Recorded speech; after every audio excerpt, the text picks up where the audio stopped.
Hey, looks like we are back. 1, 2, 3. Can you hear us? Can you see us? Hey, gentlemen. Alex, Sarma, say something. Hello everyone. Hello, good evening in India. Yes, perfect. So it looks like our sound is good. And it looks like we have a lot of attendees asking questions, and we have a lot of questions. If you can, that's a question to my dear colleagues, Sarma and Alex. Can you see the translation? Can you see the screen? Yeah, I see the screen, the YouTube channel, yeah? Yes, great. Sarma, do you see it? Oh, I believe. Yes, I was reading some of these questions. Good. Yeah, there are some nice questions, by the way. Um, okay, we are missing the fourth guest expert, but okay, let's start. There are many people wait, and we don't want to make you wait for too long. So let us proceed. We are almost in the end of our Cassandra Day India. It was great, and actually, oh my god, I just noticed it. You submitted 130 questions. That's amazing. And we definitely have the first winner by the number of upvotes. 40 upvotes. It's the most popular question, obviously. So SG, please contact me after the presentation. After the Cassandra Day, I will send link to my LinkedIn profile in the chat, because your question definitely deserves a prize. Give me a moment.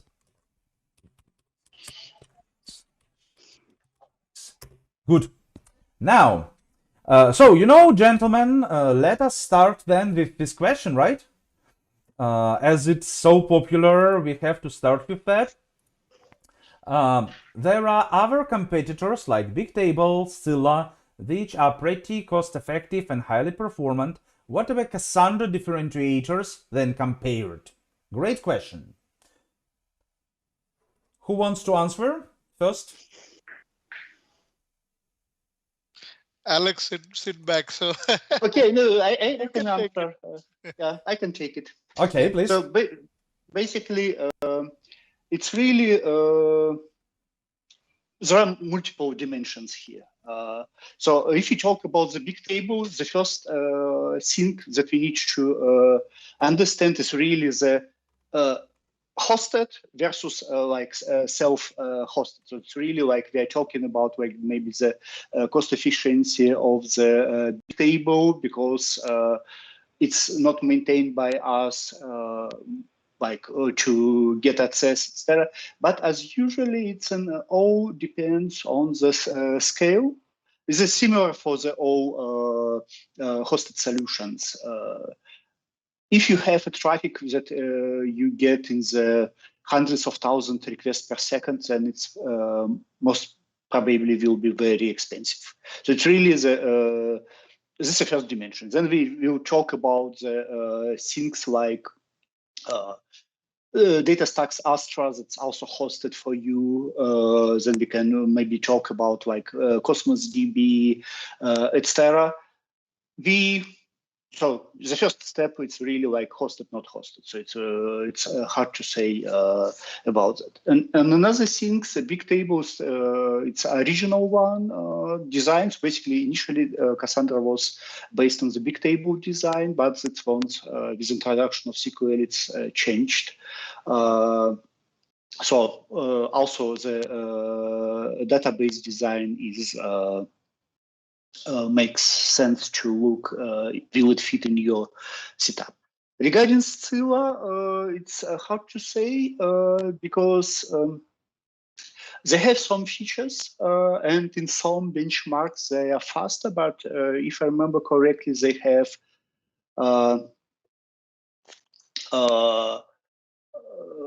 they run fast only on specific hardware. If you have like PCIe disks, etc. So it's an And also they have some interesting features, but Cassandra right now, especially with upcoming things like storage attached indexes, etc., will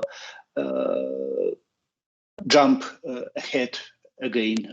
So basically, if you talk about the still like there isn't still many features that are missing or like file formats are supported, etc. Really, but I don't want to say it's really like it's a difference, and you need to evaluate the options like pricing, costs. Ability to scalable maintenance for your project. Yeah. Does that answer your question? Yeah, I think so. Sama, do you want to add anything? Yeah, that was nice summary from Alex. Like, it's not very difficult, very easy to answer this question because it's very wide.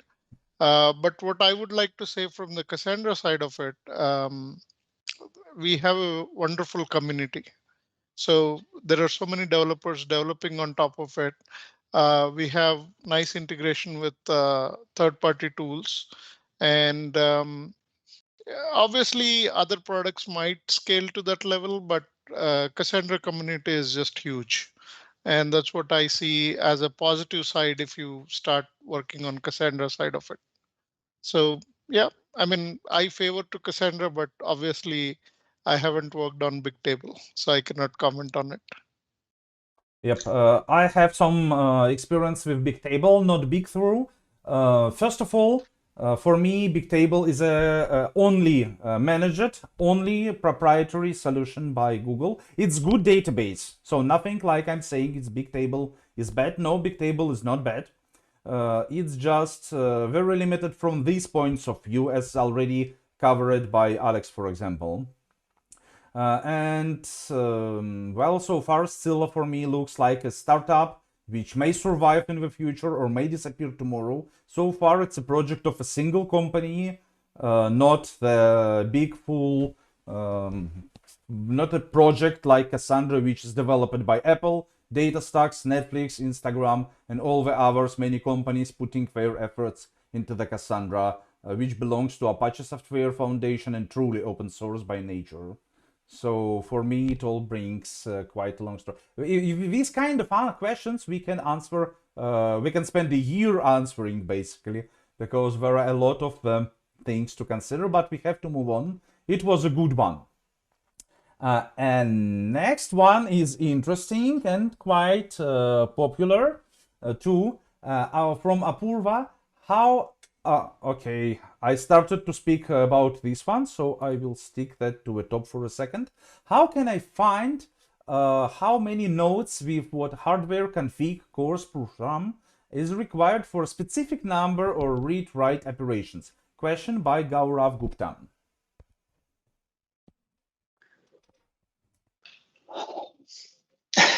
It's a good question, really. So it's as well, it's many things that you need to consider when doing the size estimation, because performance depends on the multiple things. Things like data model itself, the replication factors that is used, the consistency levels that is used in the operations, then hardware itself. So how much memory do you have, etc. So right now in the age of the cloud, it's quite easy to do by just running the experiment and making sure that you have an environment, so for example, that like 5 nodes with replication factor 3. There's a main problem that I always have seen, that like users, customers were testing with 3 nodes with replication factor 3, everything ran fine, then they were adding 2 more nodes, and then everything is much slower because of the need to have an go between the networks, etc. I usually recommend create a model for your database, and then use something like NoSQL bench to run the test against your database, you only just need to have a representative data set. And NoSQL Bench can help a lot. We have used it a lot for testing the different hardware configuration, data models, etc. But the main thing, you need to test for a long period of time, quite long, so not 5 minutes, because there are effects like repairs, there is effect like compaction, etc. It should be like taken into account. But experiment is the best way. Yeah, as Alex said, right, each application is very different. So I would put a lot of testing in non-prod, and also make sure your non-production server is also beefed up, which looks like production, just to make sure you get the right workloads in place. Yes. Okay, so I believe we answered that, and meanwhile there is in the chat also a discussion mostly exactly about the NoSQL bench suggested by Jeremy Hanna. Well, we know him, and others also as well. There is no simple answer. You need to try to make the testing first with NoSQL bench. Nothing for me to add. Basically, you answered this question, of course. Good. So next question. Apurv Gupta, how Apache Cassandra database deals with split brain?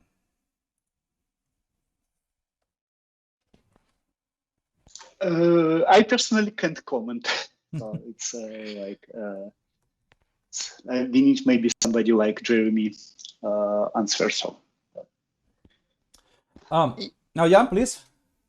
Yeah, the only thing I can think of is, watch your gossip and repairs. I have no clue how split brain can even happen. Split brain can happen in theory when we have, for example, 3 data centers, and 2 of them can communicate and interact with each other, and the third one is not accessible. So we have group A and group B, and there is no communications possible between 2 of them because of some failed networking between 2 data centers. In general, answer is, in this case, my answer is very simple. It all depends on your consistency level, because, for example, we imagine we have a data center with 3 server racks. We have server rack A, B, C. A and B available to clients, can communicate. C is available to client, can communicate, let's say like some network fluctuation, but A, B cannot talk to C, C cannot talk to A and B. Partitioning, network partitioning, that's a big problem. Many databases run in complete failed state in this case, and basically you get this split brain issue. My suggestion in this case, so it all depends on your consistency level. If your database expects if your client expects consistency level quorum, then in the AB group for quorum is reachable, and on the C group quorum is unreachable. Therefore, all the operations executed with AB group will be executed with consistency level quorum. All the operations routed to group C will be not completed and will be failed because you have desired consistency level set to quorum. And that basically means what database will not be available for all the clients trying to work with group C, which is bad. But believe me, if that would fulfill your operations, it would be much worse. Because, well, then you will have zero integrity between the data in group AB and group C. And what's the worst in this situation? Basically, you have no way over than manual, over than logs, basically, to try to recover your database into the consistent state. So Apache, short answer to this, Apache Cassandra database deals with split brain with the help of the consistency levels. Yeah, okay. Really, like, I originally thought that ACDB means Astra Cloud Database. Ah! That's why I didn't answer. Okay. It's interesting, but yeah, it's really Alex is correct. It really depends on your application and like, do you really need to have an strong consistency levels in your application? It's always a trade-off about the availability of database versus consistency, and in many use cases, it's okay to serve the stale data or something like.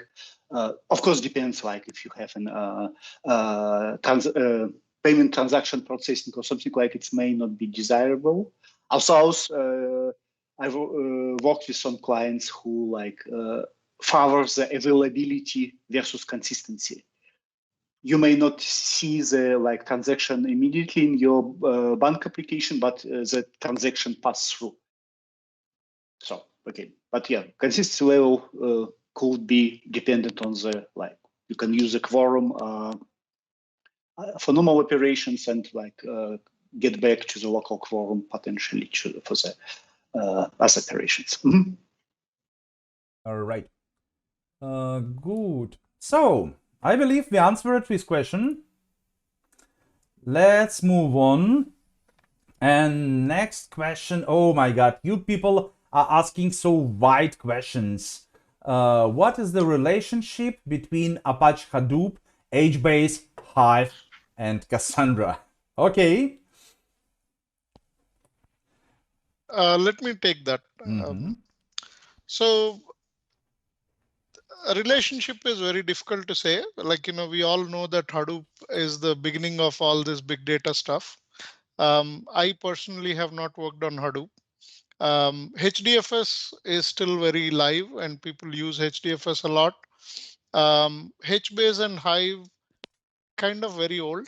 I don't know if I want to use it. And yeah, so the Cassandra started with these concepts of big data, and in relation, I would take Spark and Cassandra. That's much better.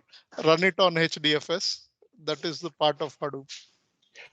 I can maybe also a word. So basically, I think the relation could come from history. So basically, the Google published the big table paper, and original Cassandra design was based on it. So basically, why it's still called a wide columns stuff.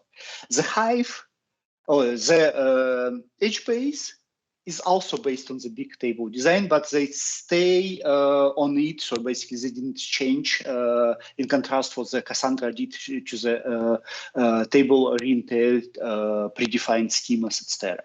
And then we from the Hadoop we can from the HBase we can go to the Hadoop, where because HBase is needs the HDFS to store the data. But also HDFS is becoming the bottleneck in this case, because in this case it's an HBase not partition tolerant. It's favors availability or traits availability versus the consistency. And Hive is because like HBase and Cassandra is an online transactional system. Hive is OLAP system. It's an analytical system. You are running the query. Hadoop is under the hood running a lot of tasks, and then you get the answer in some time. But it's not, we are not talking about like milliseconds response time like having HBase and Cassandra. I did use HBase for some time, 5-6 years ago.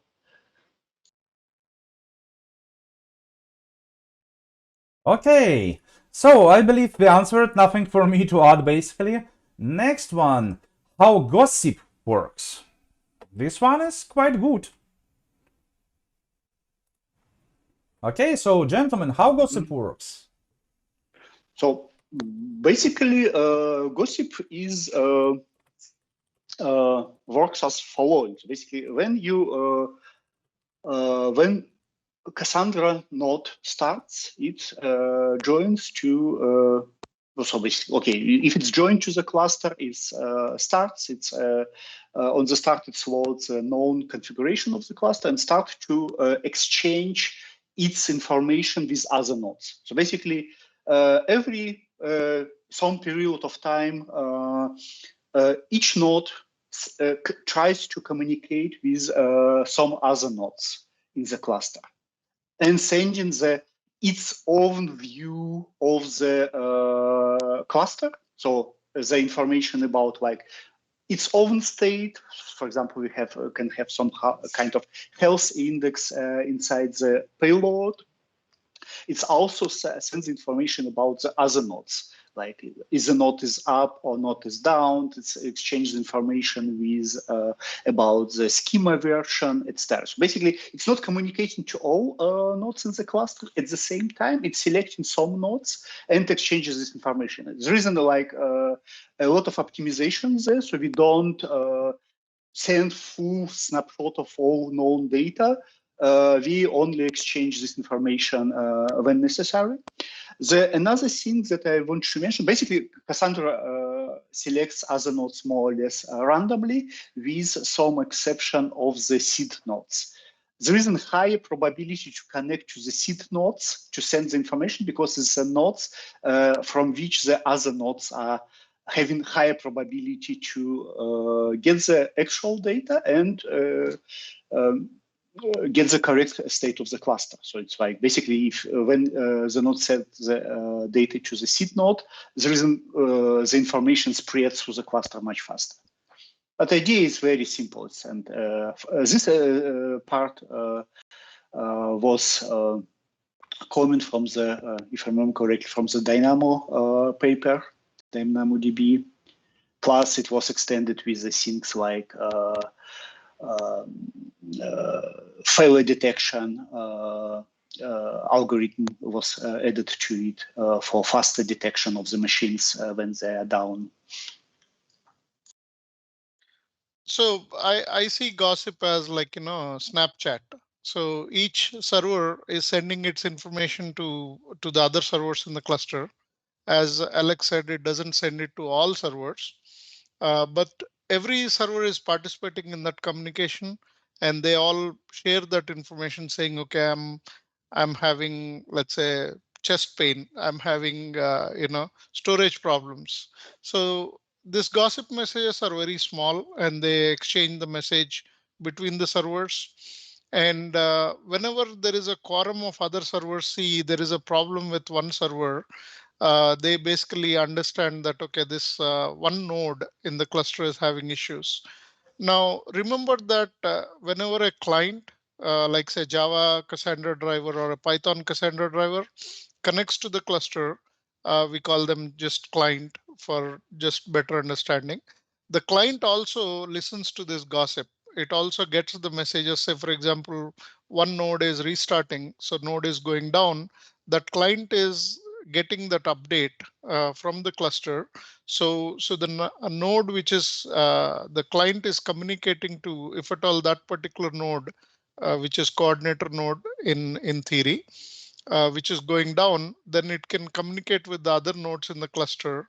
So remember that gossip is just short messages sent across the cluster, and not only within the server side, even the clients listen to that gossip. They participate in it. There is a comment about the catchy name for internet communication. I just want to clarify that. The gossip is a part of the internet communication, because internet communication includes things like repairs, sending the request to other nodes, etc. It's really the thing part of internet communication, but a separate set of the messages and that are going over the wire. Okay, so I believe this one was well explained. Yeah, so it's there is like a question about does client interact at node level or cluster level. So basically, it's just one thing. It's I really like the Java driver documentation for a lot of explanation how things work. Usually, like client connects to so the client connects to the node that is and opens so-called control connection. Then on this control connection, it receives the pieces of the information from the gossip. But really, like client, through this control connection, see the state of the cluster as this node see it. So basically, if you connected the client to a node and you have a split brain, it will, even if the cluster is available, it will see the only part of the cluster until it's reconnected to some other node. It's just for clarification. Look into the Java driver nodes or driver documentation. It's very interesting reading how the clients and Cassandra works. Okay, so we still have more than 100 questions, gentlemen. So let's speed up. There is also a question I really like from Kritika. How does Cassandra achieve zero overhead while adding new servers? That goes to elastic linear scaling, I believe. Oh, it's a good question. I don't really fully understand it. I believe, so it's based on the first workshop. That's why I can answer it and I can explain that. So take a look. Question is, do you remember maybe this very nice slide, very nice graph picture from Netflix, Tech Blog? They did an experiment on scaling cluster from 45 servers to 300 servers, growing the workload, and it was a nice smooth line, straight line on the performance. So not a decreasing growth like most of the databases do. You can add more servers, but you have overhead of new servers adding. So the performance start to degrade at some point, and every next server add you not as much as it could. And in the end, at some point, it's a straight line already, not growing. You understand what I mean? One thing that I wanted to mention, so it's really like adding the new server is not free. I mean, from the perspective that because you need to distribute the data to a new server, it's still you need to read this data from your disk. And if your node is at the 100% load already, the addition of new server will add some additional overhead of reading the data from the disk. Of course, it's a bulk reads. It's there. It's maybe not so big, but it's also needs to be taken into account that don't add the servers in the peak times, for example, if your nodes are overloaded. Usually, what we worked with companies, big companies, especially like telecommunication before the iPhone launch or something like this, it's cluster expansion then done days and weeks before. Because you then start to get the steady load, it's there. It's not in some rare cases you can add if you see the need, but usually it's please monitor. There are things for example, at Ops Center there is an thing that can recommend to add you new cluster based on your data growth, etc. Monitor the number of requests, latencies, etc., and then decide to add the nodes. Right, I'm trying to find the picture. I use it to explain the... Oh, got it, finally. So give me a second. I actually want to mention, I want to show it. Almost done. So, boom. Oops, not like this. How do I split you? Oh my god, sorry. Yeah, finally. So hopefully now I can see what I mean. Where is my slides? Okay, yes, you can see what I mean. What I would add, what I would mention here, what linear scale up of a cluster is all about data modeling. You can handle any amounts of a job as long as you have a good team and you share the work in a reasonable way. So it's not like one person is doing all the work and all the others are idling. As long as you are sharing work between your workers or database nodes, in this case, in the even reasonable way, so they can tolerate it, and your data model is good. So if one guy can like carry 20 kilograms, let's say, you don't give him 100, he's mostly probably going to die under this pressure. But if you need to carry 100 kilograms, you just add some more people to carry on this weight, split it into reasonable doses.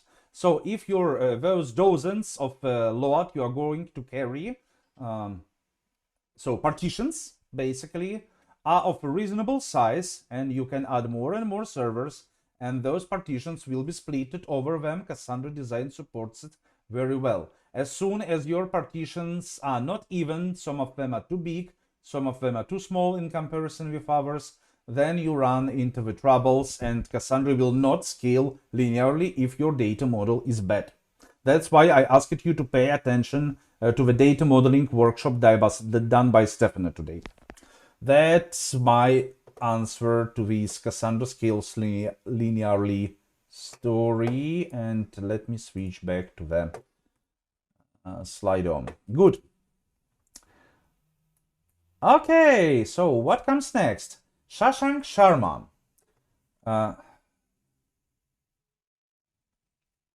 You create the query, then the table. Now it will open a Pandora box for a dev. We need to find all the possible tables where that particular data is stored. So take a look. Development of, so I want to take this answer. For me, it's more about the development, and I spent hell a lot of time developing shit. So take a look. Development of the application for the highly loaded distributed environment. It's a hard job, and it requires a lot of discipline. It requires a lot of development things like code reviews. It requires like going to need quite a strong team of developers. If you just take a bunch of juniors, throw them and go develop Cassandra applications, they will do it, but you will then be very sorry about the outcome. So now we need to find all the possible tables where that particular data is stored. No. If you are trying to find all the possible tables where that particular data is stored, it means your development failed already.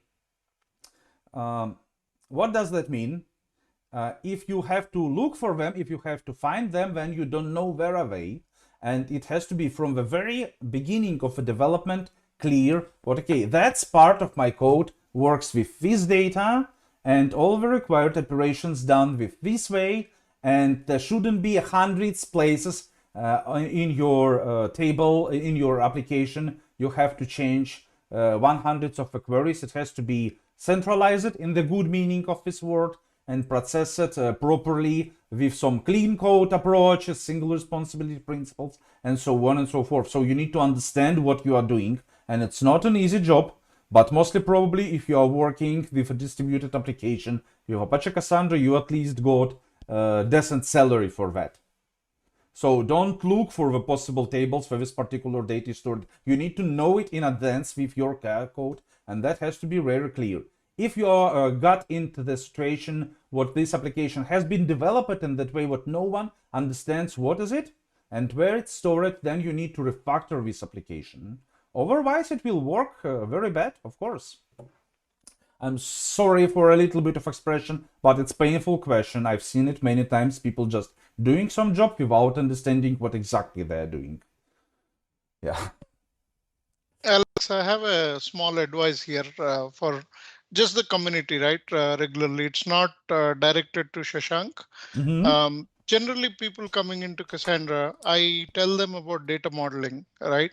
Data modeling is the key. If you don't understand how to data model, then don't use Cassandra. It's not a right fit. And also, I know Alex and Cedric, they basically run these workshops. Almost every week, there is a workshop about data modeling. I'll give you an example which happened about 5 years ago.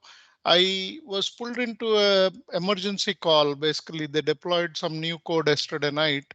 And what they told me is version 1 of the application was very good. Version 2 is very bad. So the only thing we identified there was a data modeling. So somebody in the developer knows how to create databases in Rdbms, not taking the name. So they just created Rdbms style tables where the ID column is a UUID. They never use the UUID for query, and that's completely wrong. Right. So we spent about a week working with them, data modeled it. And after that, application team did not talk to me for like 4 years. So do the data modeling right. And I would say attend these data modeling sessions or workshops. What Alex creates almost every week. They do this. So it's a key to learn how to use the database, not just use it as RDBMS. Thank you. Yes, our job is to make you successful with Apache Cassandra and related technologies, and we are doing our best developing different workshops for you to learn and try to do the best. And we are done with this one. So this one is really this one has really a lot of likes, but it's a little bit out of topic. So I will ask you to stay very short on that. To improve skills in data science, what are some good Cassandra-based project ideas one can build? Gentlemen? From my personal perspective, the Cassandra shines closer to the serving side. Cassandra is based, for example, for the project Michelangelo that is implements the feature store. You can, because you can quickly fetch the data. You can load the features for your model. For example, it's a typical use case when some input data comes when you serving the model predictions, and you enrich the data with some additional information. For example, if you receive a query to get the predict the credit score, and you get user ID, maybe it's there, you can then pull the rest of the information from Cassandra very fast, and then you answer it very fast. It's one of the very nice features of Cassandra that I would highlight. Yeah. I think the rest, I think, look into the Michelangelo and or implement the feature store yourself. Especially it's very nice integration together with Spark. Yep. Sarma? Yeah, I definitely suggest playing with Spark, Cassandra. And because that combination is deadly, we have put together some information you can look up on LinkedIn, find me, and on my GitHub I have some information, but we'll try to put more projects together. I'm sure Alex also has some projects in pipeline on this. I will also mention what looking for data science connected to Cassandra.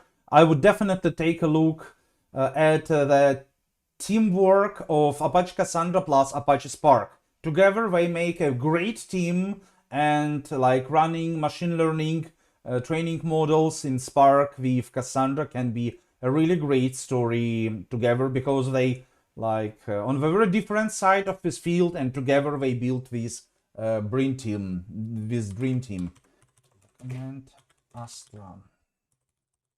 I'm trying to answer 2 questions at the moment. So let's get back to that. Next one. How are communication latency and overhead handled in the cloud native approach? Do you guys understand what the question is?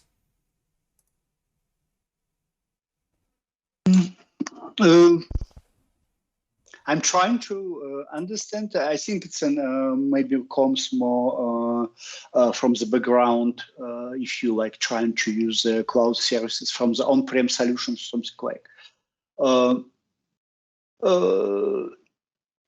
Okay. Another thing is really comes to Cassandra itself, and for example, how Cassandra can work over the slow links or something like. Then is where it comes this fee threshold. Potentially, you can tune if you have really slow links and need to that the nodes are not going up and down in this, from the status perspective. It's an and it was especially at the beginning in the AWS lifetime when it was common to set this threshold to very high value, because so the nodes in the different region didn't go up and down all the time.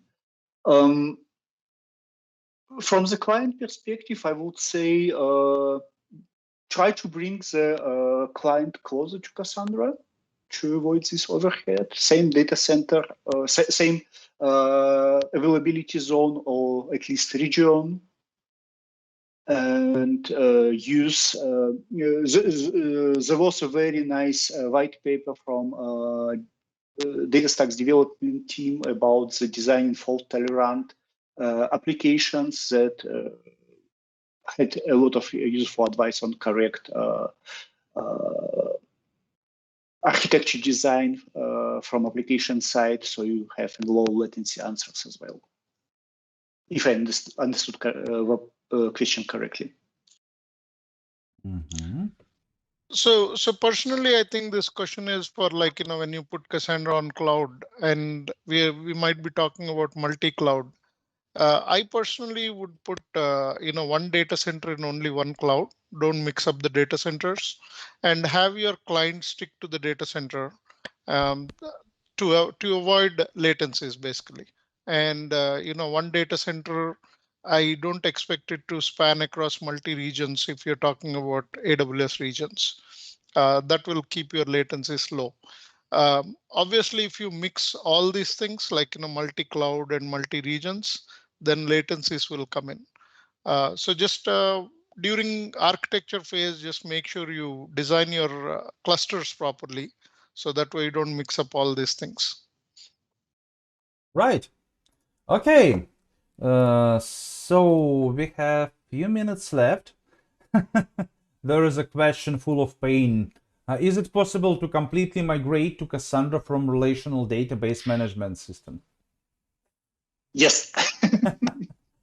Short answer is, I will first give my short answer, when you please put your point of view on that. My answer is yes, but what you can is doesn't always mean you should, because you see, on the big projects, you usually need multiple different purpose databases. And Cassandra is not a general purpose or multi-purpose like some traditional relational databases. It's very strong, it's very performant, but with some solid limitations. Yes, you can to completely migrate from Cassandra from relational database, but that means you, in some cases, it may be better to consider splitting data, for example, thinking of microservices, thinking of using databases what fit purpose of your database, fit purpose, picking database what fit purpose of one particular microservice, one part of your system. For example, there are graph databases. Are they good? They are amazing. Should we drop them all because Cassandra is great? No, they serve to different purpose. And there are situations you need graph databases. There are situations you need Cassandra. There are situations what you need Mongo, and so on. And in the applications, you may have to use multiple of them. That happens quite often. So my point here is not to rush to drop everything to migrate to Cassandra. I understand what some of you may have a situation that management forces them to use Oracle or I don't know, MySQL, which is sharded for many years already because it doesn't handle your workload and you dream to migrate to something better. Yes, in this case that they indeed may make sense. But in some scenarios you have to rethink what you have right now and what you need to have in the end. And then you may find out what you will, for some of your workloads, better use some key-value databases like Dynamo or like, I don't know, Redis. And for some of your use cases, you will need graph databases. And for some of your cases, you need Cassandra. So think ahead and don't rush. That's what I wanted to say. Gentlemen? Yep. So converting from Rdbms to Cassandra is possible. We did it. We migrated from IBM DB2 to Cassandra. So pain points are we had to train a lot of people internally. So, people who come from RDBMS style of thinking, they continuously do wrong things, allow filtering on every single query. And we had to fight with developers for 8 months on this. This is the live scenario. But once we started educating every single person on the team, saying, don't write allow filtering or don't do it this way, or don't use ID columns like, UUID columns for your partition keys. Things got better. But, whenever a new developer joins the team, obviously that education is most important. And I keep sending them to this data modeling courses, but it is possible. Yes, we did it. Yep. Yeah, I had the same experience when we moved from big mobile operator from Oracle because it could not scale at all. They could not buy the bigger machine. So they literally reached the top limit of the vertical scalability. Yeah. Is that a secret? What server they were using? I don't remember. It was, I think, most probably HP or something like. Don't remember the model. Yeah, but that definitely was such a monster. Yeah, it was a monster, and I will say that this monster was able to handle only 20 million subscribers. Mm-hmm. When we moved to Cassandra, at the end of migration, the single Cassandra cluster was able to handle more than 70 million. Mm-hmm. Not surprising. But it was completely pain towards the data modeling, etc. Oh, yeah. I can say what the Sarma said about the need to teach people because ops team was coming from the Rdbms background. It's another operations, etc. Mm-hmm. Yes. There is a side question on YouTube from Manish. Simple strategy for replication places replicas on consecutive nodes in a ring. Does network topology strategy also does same? No, it doesn't. It's much smarter. I love questions I can answer fast. So, okay. How different is Cassandra from Couchdb? I'm sorry, I have literally zero experience with Couchdb, so I won't be able to answer this question. Maybe you? Couchdb is basically the document database. Mm-hmm. That's all. It's the main difference. It's a completely different type of the database. It's closer to the MongoDB. Also, I would say it was a nice feature. We need also to talk about it's like Couchdb versus Couchbase. It's there because there are the differences. Because Couchbase could be also used closer to Cassandra as a key value. Couchdb itself, the nice feature was you could provide a custom conflict resolution for you for the database. Not only like what Cassandra is doing using the timestamp, but also whatever logic. Yeah. But Sarma? Yeah, it totally depends on the use case as mentioned here by Alex, right? It's a document database. So if you're looking at Mongo, then compare between Mongo and Couchdb. It's actually very difficult to compare between Cassandra and Couch. So maybe just stay with the type of the database you're looking at, especially NoSQL has 4 types. So we have to research on that. Good. Yeah, so It's you see, it's like to compare airplane to a ship. Which one is better? Well, man, they are just different. So that's nothing like airplane is better than a ship or vice versa. It all depends on your use case, and they have different use cases. So we are almost at the end, and there is still so many questions. How many data centers can Cassandra cluster have? Let's make it quick. How many data centers can Cassandra cluster have? Guys, I have no idea. You can have 100 data centers, but why do you want to have so many? just have 3, right? I would go with 3. One is your live, one is your analytics, and third one is the backup. Yeah, it's heavily dependent on the use case, because we had the customers like shipping companies, etc., that like basically 2 data centers in the US, East Coast, West Coast, then something like Japan, then separate Australia, EMEA, this kind of separation. So it was like 6, 7 data centers. But you need to like theoretically, it could be a high number, but then you have an overhead with communication between the data centers and operations and other things. You need to design the data model correctly, or replications, for example, that especially if you talk about the GDPR requirements, it's really, and as you, for example, starting to create the different key spaces for different combinations for regions, basically explodes. But yeah, I agree about like analytical backup, etc. Of course, we always recommend to have all data centers, maybe except the analytical equal from that perspective, and be active everywhere. Mm-hmm. Perfect. Next one. Right. What is Kundera and Hector in Cassandra? How are they related? Who are all those people? Like, Cassandra world is huge.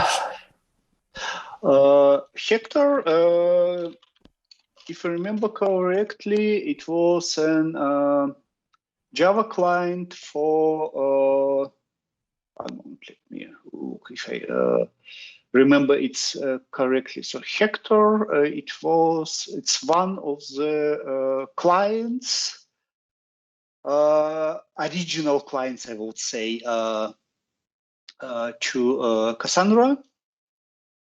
At the time when it was Thrift-based primarily. Okay, so it's a long forgotten story.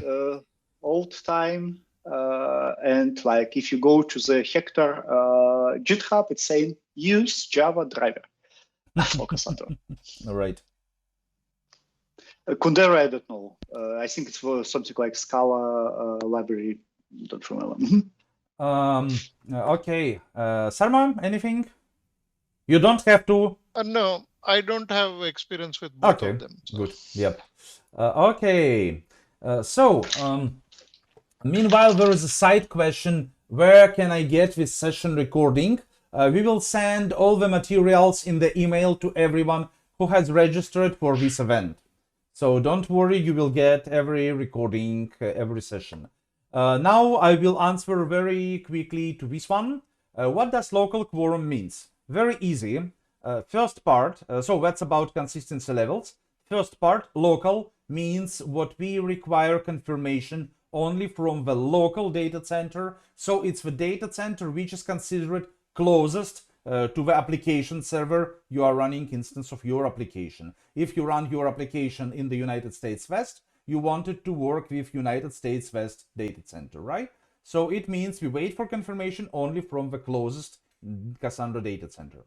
Quorum means what we will wait for half plus one server answers from the these data centers. So for example, if you have replication factor 3, it means what we will have, we will wait for 2 confirmations what data has been stored, for example, from the closest data center to us. I hope it's clearer now. I like this one. What is the term snitch in Cassandra? Give some example. Gentlemen?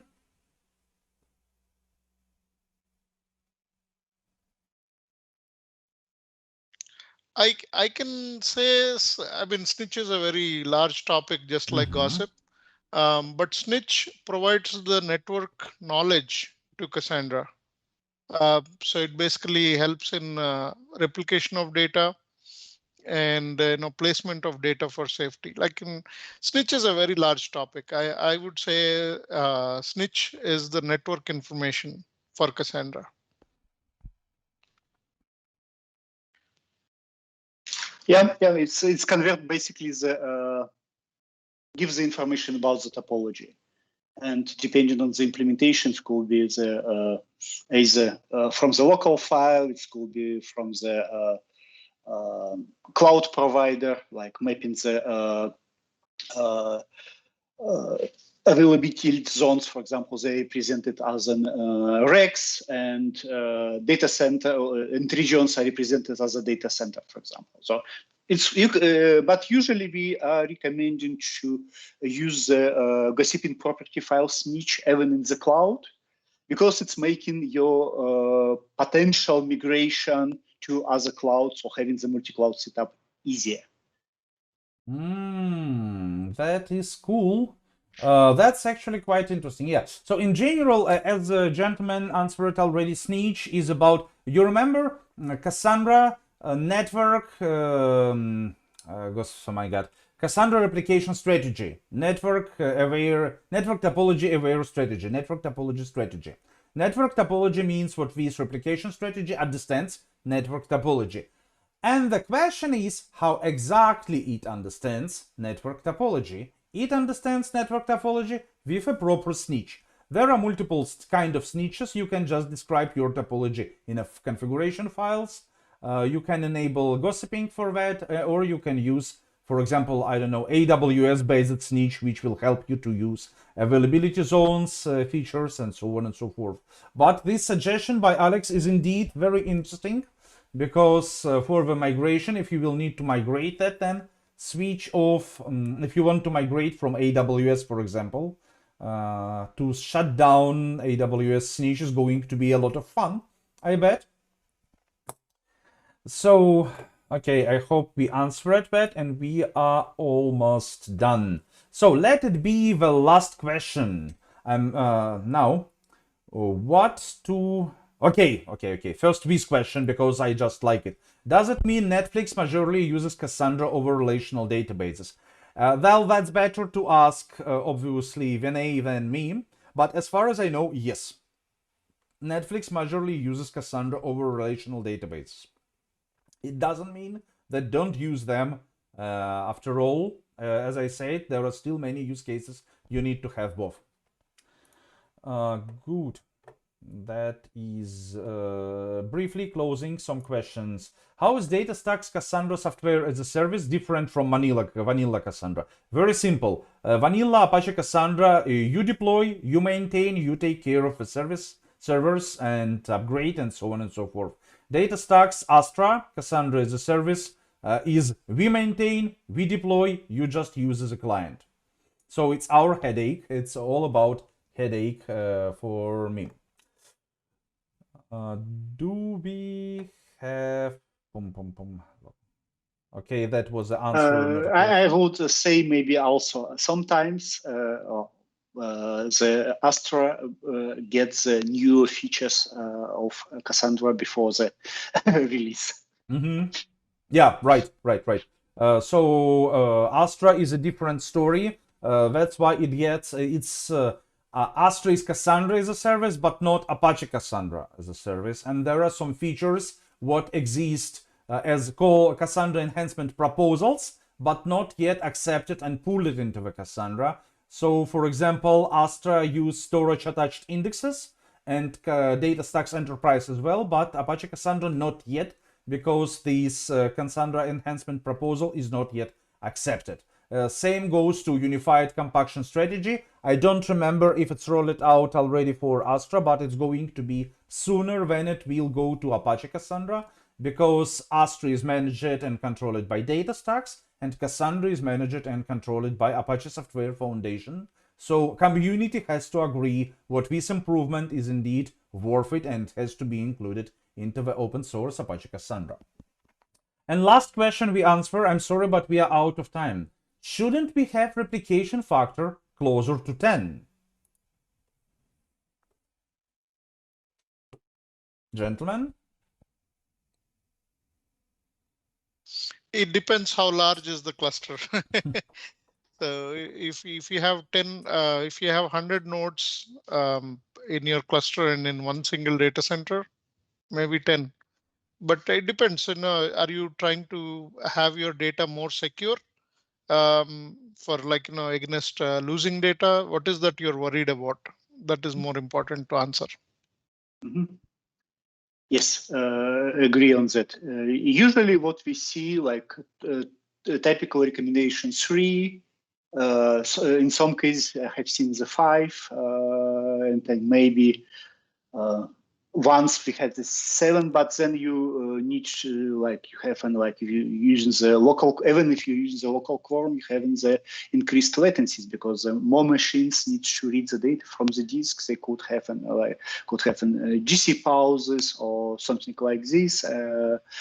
Usually this will lead to the more increased load on the servers. Better if you really worrying about the your data, get the things around an additional data center, what Sarma mentioned as backup data center, for example, because even if you have the 5 replicas or 7 replicas and your data center is going down, you lose everything. And even on the clouds, sometimes there are regional downtimes. In this case, having more data centers will help you to make the data more available. It's a primary. You need to, like, I agree with that. You need to reason why you need that, but you need to think about the latencies increase, etc. Yep. I would. So, please go on. One follow up on that. If you have too many replicas, right? There are several issues with that. One is your storage requirements increases. The second thing is how do you keep everything in sync is repairs. So you need to do a lot of repairs and that takes time. So you just have to calculate all that before you increase the replication factors. Yep. So what I can add from my side, first of all, you definitely makes no sense to have more replicas than racks or availability zones, because you just start to duplicate it for with nearly no real benefit, except of a situation when you have a single rack, of course. So I mean, like, you don't have to go below 3 replication factor 3. Second, don't forget what there are multiple. What you need, replication factor is set not per cluster but per data center. So technically, forgive me please, but this question is not really good one. I mean, there is a solid mistake. Replication factor of what? Free data centers, free servers per data center, or I don't know, 10 data centers of 1000 servers overall. Replication is set per data center, and different data centers may have different designation. So you may have your clusters spread by geographically, United States, Europe, Asia, but also you can have, working on the smaller regions, you can have data centers spreaded, splitted not by geographical idea, but by the responsibility. As Sarma said, you may have one production, one backup, and one analytical. In this case, for example, for analytical workloads, you definitely not need anything close to replication factor 10. And for production, again, as said, another problem mentioned already, more servers you have, higher probability you are going to wait for the response than executing query on a high consistency level like Quorum or especially all. If you are waiting for a response from 10 servers or 100 servers, definitely chance is higher to get a delay than you are wait only for 3 servers. More servers you have, higher chance you run into trouble sooner or later, just mathematically. Okay, ladies and gentlemen, there are such a lot of questions. I'm going to show you something. Like, it's still 118 questions. I love you. Thank you so much for that flow of questions. Now, how do we keep in contact? Because I still want to be able to answer your questions. There is a special link for you, and I send it right now to the YouTube chat. Discord, Discord, Discord, Discord, Discord. I send it 5 times, so you won't miss that. You have to join our Discord server. There are more than 12, I believe, 1,000 members, and you always can find someone to discuss Cassandra. And it was indeed the great thing. I see Nagesh asks how to submit homework. I will send one more link to you. GitHub, DataStax Dev Workshop Intro to Cassandra. So all information about the homework and participation page is located here. And Apur thinks we have very cool instructors, and I'm absolutely agree. We indeed have great speakers. So, ladies and gentlemen, that's an incredible day. I'm very happy we spend it together with you. I'm happy to say thank you, Alex. Thank you, Sarma. That's incredible, and we got so many questions answered. You are the best. You are really the best. And there are last points for me to say to the attendees. I will say them in 1 minute. Alex. Yep. Alex, 1 second.